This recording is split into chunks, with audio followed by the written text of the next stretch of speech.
सभी दोस्तों को नमस्कार। दोस्तों, मैं अपने YouTube चैनल सतराहु ज्योतिष प्रभात पर आप सभी लोगों का स्वागत करता हूं। मेरे पिछले वीडियो को आप लोगों ने जो प्यार दिया उसके लिए मैं आप लोगों का शुक्रिया करता हूं। और आज शनि देव की 7:30 शुभ होती है या अशुभ होती है, इसके विषय में मैं आज आपको वीडियो में बताने की व्यवस्था करके आया हूँ। यानी मैं आज आपको बताऊंगा कि शनि देव की 7:30 या महादशा या ढैया आदि का प्रभाव आप पर कुंडली में अच्छा होगा या अच्छा नहीं होगा, शुभ होगा या अशुभ होगा, यह प्रभाव शनि के द्वारा नहीं, उसके संपर्क और राशि के द्वारा निर्धारित होता है। जिसके लिए मैं आज आपके सामने एक जातक की कुंडली के साथ आपके समक्ष आया हूँ। यह जातक की जन्म कुंडली का जो समय आदि है वो ये है, ये 24 अप्रैल 1988 सुबह 4:45 AM, स्थान अलीगढ़। इस जातक पर पिछले जो है 17 जनवरी 2023 से इस जातक पर शनि की 7:30 का पहला चरण आरंभ हुआ था लगन कुंडली के अनुसार। इस जातक की कुंडली लगन कुंडली मीन लगन से है। तो इसमें मैं आपको बताने का प्रयास करूंगा कि इस जातक पर शनि की 7:30 के अशुभ प्रभाव किस प्रकार से कार्य करे, प्रभावी हुए और किन भावों के द्वारा प्रभावित हुए। तो यह मैं आपको इस कुंडली के अनुसार बताऊंगा। मित्रों, क्योंकि मीन लगन पर अभी 29 मार्च की रात्रि से शनि देव का गोचर आरंभ होगा, तो मेष राशि पर शनि के 7:30 लगेगी। मीन राशि पर ऑलरेडी शनि के 7:30 चल रही है, तो उसका दूसरा चरण आरंभ होगा। और कुंभ राशि का शनि की 7:30 से 7:30 का तीसरा चरण होगा। तो यह प्रभाव तो कुंडलियों में अपने अपने हिसाब से सभी जातकों को प्राप्त होगा, लेकिन मैं मेनली आपको आज बताने की कोशिश करूंगा कि शनि की 7:30 जिसको आमतौर पर अशुभ मान लिया जाता है या ढैया को अशुभ मान लिया जाता है, तो वाकई में ये शुभ अशुभ शनि के प्रभाव हैं या उसके द्वारा गोचर में प्राप्त फलों के या नक्षत्रों के फल हैं। तो मित्रों देखिए, ये जातक जिसकी अभी मैंने बताया कि जन्म का दिनांक है 24/4/1988 सुबह 4:45 AM और स्थान है अलीगढ़। इस जातक की कुंडली में शनि देव महाराज, ये आप देख सकते हैं मीन लगन है, लगन 19 अंश की है। और ये क्रम से मैंने ये सब ग्रहों का योग इनकी कुंडली में बिठाया है। अब मित्रों, मैं आप ये जो है आप देख सकते हैं कि ये शनि देव यहाँ पर इनके 10वें भाव में, शनि देव महाराज 10वें भाव में बैठे हैं 8 अंश के होकर। और इन शनि देव का अगर हम इस कुंडली पर, इस जातक पर प्रभाव कहें, तो शनि इस जातक की कुंडली के कर्म स्थान पर बैठे हुए हैं। कर्म के स्वामी यानी शनि देव हो गए, और चूंकि कर्म स्थान के हो गए, क्योंकि लाभ और खर्च भाव में भी शनि की राशि इनकी आ रहे हैं, तो ये शनि के 3 भावों को, कर्म, लाभ और खर्च, इन 3 के स्वामी बन गए। अब इस जातक की कुंडली में शनि 17 जनवरी 2023 मंगलवार के दिन धनिष्ठा नक्षत्र, धनिष्ठा यानी मंगल के नक्षत्र के माध्यम से इनकी कुंडली में शनि देव का प्रवेश 12वें भाव में हुआ था।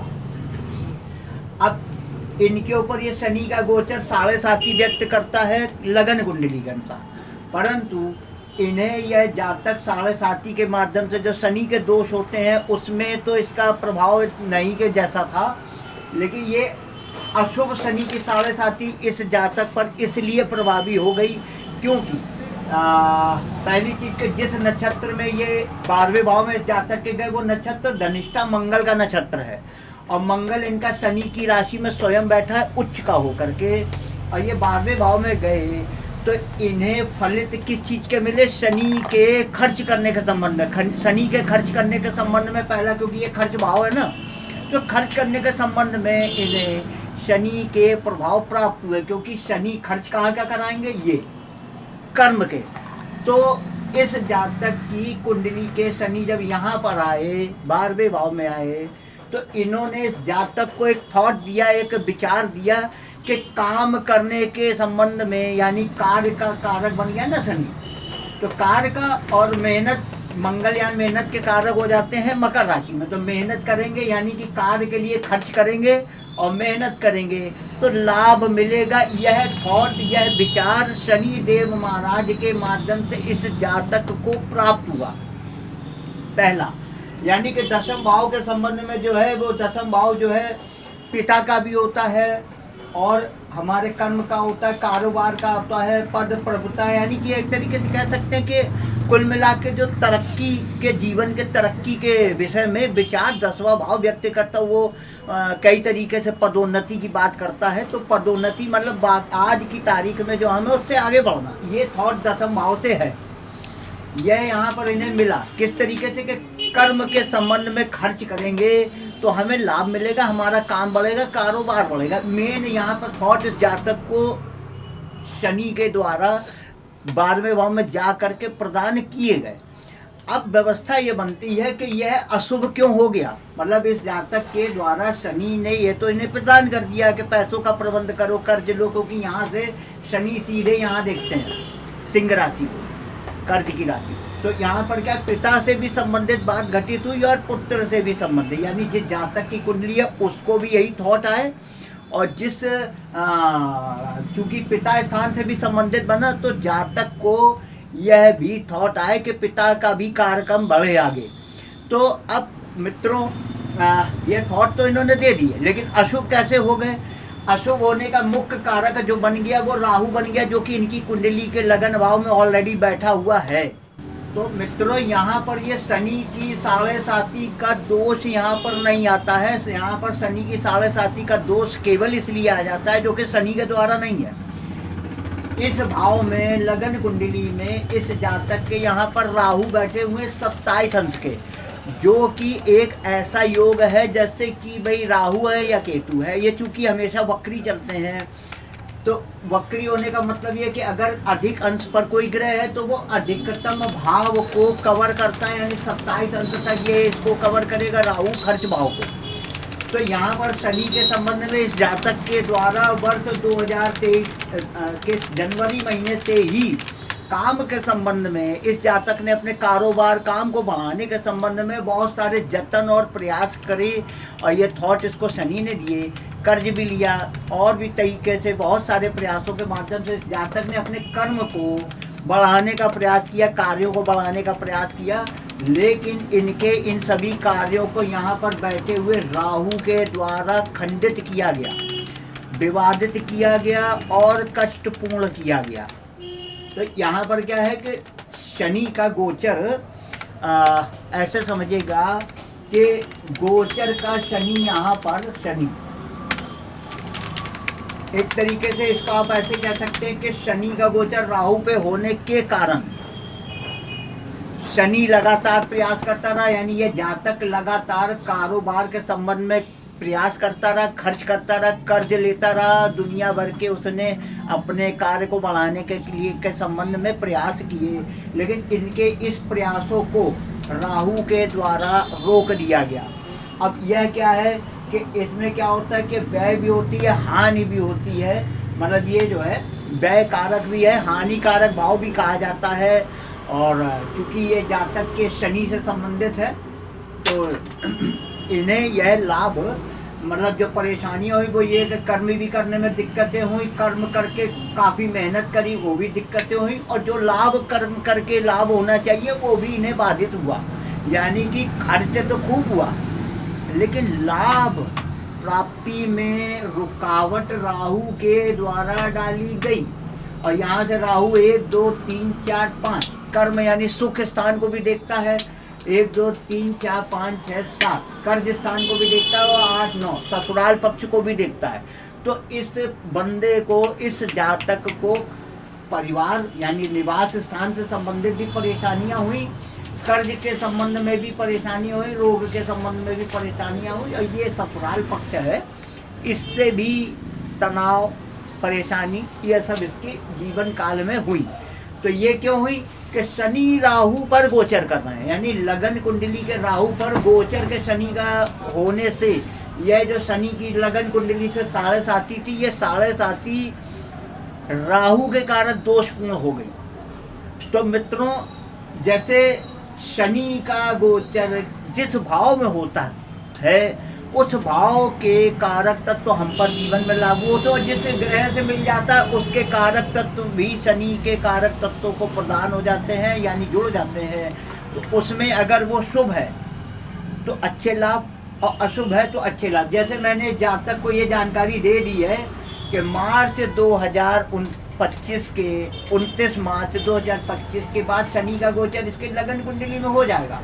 तो शनि लगन कुंडली में जाएंगे तो लग्नेश को कारोबार के संबंध में लाभ की प्राप्ति कराएंगे, कारोबार के संबंध में लाभ की प्राप्ति कराएंगे। 1 2 3 4 5 6 7 8 9 1 2 3 4 5 6 7 8 9